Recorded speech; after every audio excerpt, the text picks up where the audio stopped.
Hey guys, this is Saurav here, and today I'm going to talk about the assessment criteria of IELTS speaking.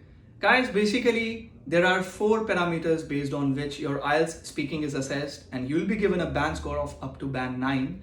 And these 4 parameters are lexical resources, fluency and coherence, grammatical range and accuracy, and at last, pronunciation. So guys, we'll talk about all these 4 parameters, but we'll take one at a time. Right then, so the first one is lexical resources. When we say lexical resources, we basically mean vocabulary.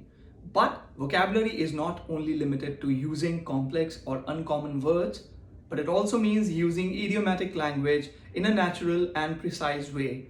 So let's say if you have to explain a certain scenario, you can always use some idiom or a proverb or probably a phrase. For instance, if you have to explain that something is really difficult to do, you can do it in 2 ways. You can either say it's really difficult or you can say it's an uphill task. So the better version that the IELTS exam recommends you to use is the latter one. Fluency and coherence. Guys, this itself has 2 major parts. Like I said, fluency and coherence. So fluency, as you know, means speaking without any significant interruptions or self-corrections. Although, if it is content related, you can sometimes be short of ideas because of lack of experience. So in that case, you can always address that particular part of the question, and you can tell the assessor that glad that you asked the question, but I haven't honestly experienced this particular thing, although I would like to experience it in the future. Or if you do not have any particular idea about it, you can let them know that I'm not getting any ideas about this particular question right now, but from what I have heard, this is what it is.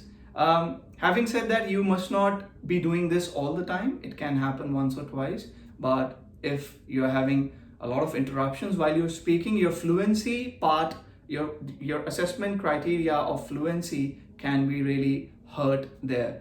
The second part is coherence within this assessment criteria. So coherence means you have to speak relevant to the question asked. You have to fully develop your ideas. You have to make sure your idea is conveyed to the other person. You should not be digressing from the main topic.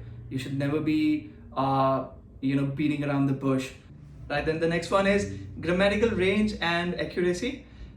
So when we say grammatical range and accuracy, it basically means using all the types of tenses appropriately. Now, I'm not saying you have to use all the types of the tenses, but you have to address the question in the tense it has been asked.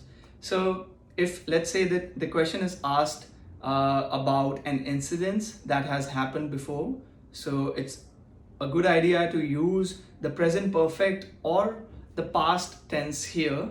A mixture of both maybe, depending on what you are going to say, but you should never be using the future tense or the present tense for that matter.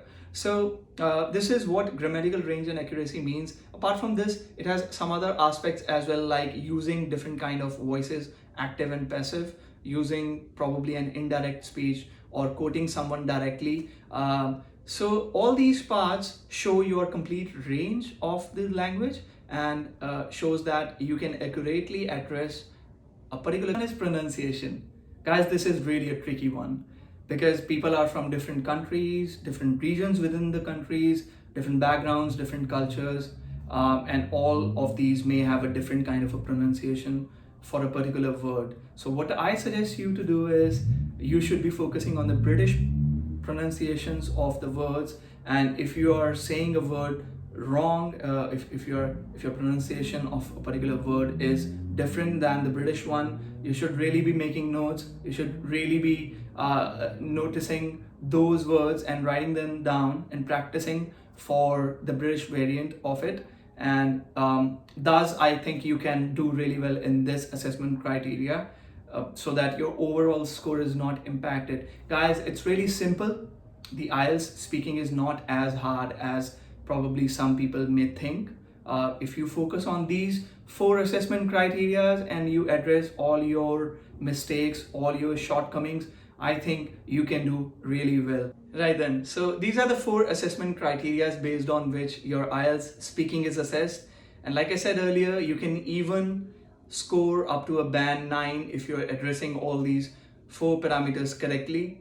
And since this test has human involvement in it, in my experience, what I've seen, from what I've heard, and from what I have noticed, it's really important for you to leave an overall impression on the assessor apart from addressing all these 4 assessment criteria.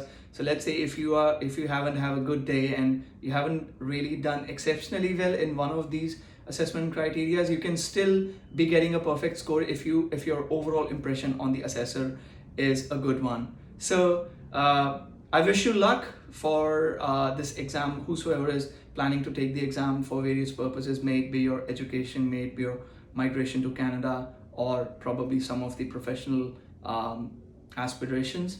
I really encourage you to prepare wholeheartedly for this exam, because I think it's one of the best English proficiency tests out there, and it's really interesting, not only because it covers all the 4 parts of the language, but also it really prepares your overall personality as well. It really teaches you a lot as well about life, about talking or communicating to other people.